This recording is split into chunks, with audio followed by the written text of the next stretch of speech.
Mahulog na lang bago ang second season premiere ng TV hit na Glee sa Amerika, kung saan itatampok ang Pinay YouTube sensation na si Charisse. Bukod tangi ang naging tagumpay ni Charisse na nominado ngayon sa Teen Icon Award ng US Magazine. Nagpapatrol, Ginger Conejero. Sunshine Cruzar is a foreign exchange student, Filipino student. Laman ng telebisyon, pahayagan. My role, Charisse, because Sunshine is kind of like a shy type person, a nerdy one. But the way she reacts, it's funny.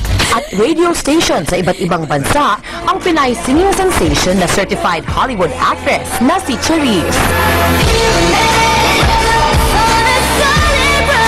Si Charisse ang bagong cast na aabangan sa hit TV show na Glee na magsisimula ng ipalabas bukas. Gagampanan ni Charisse ang karakter ng Pinay foreign exchange student na tatapat sa lead star na si Lea Michele. At kung ang Newsweek magazine sa US binansagan si Charisse na rising pop star ng Asia, itinampok naman ngayon si Charisse sa pahayagang USA Today bilang the little girl with the big voice. Sa artikulo, binalikan ang ilang mapait na karanasan ni Charisse. Ang pagtutok daw ng baril ng kanyang ama sa kanyang ina nung bata pa si Charisse.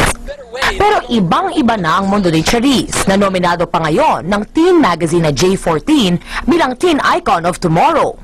Kabila sa mga nominado rin sa Teen Icon Award ay ang bunsong kapatid ng Jonas Brothers na si Frankie Jonas at ang Disney star na si Bella Thorne.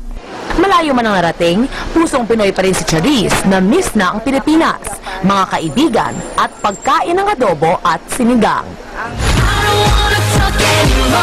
Ginger Conejero, Patrol ng Pilipino. I'm excited, ha? I'm proud. Yeah, proud. Bukas na ho yung kanyang paglabas sa Glee. Kapamilya, 95 days na lang, Pasko na sa mga kababayan po natin sa Badok, Ilocos Norte, naragsak a Paskwa. At yan ang mabalita na kalap sa aming mas malawak na pagpapatrol.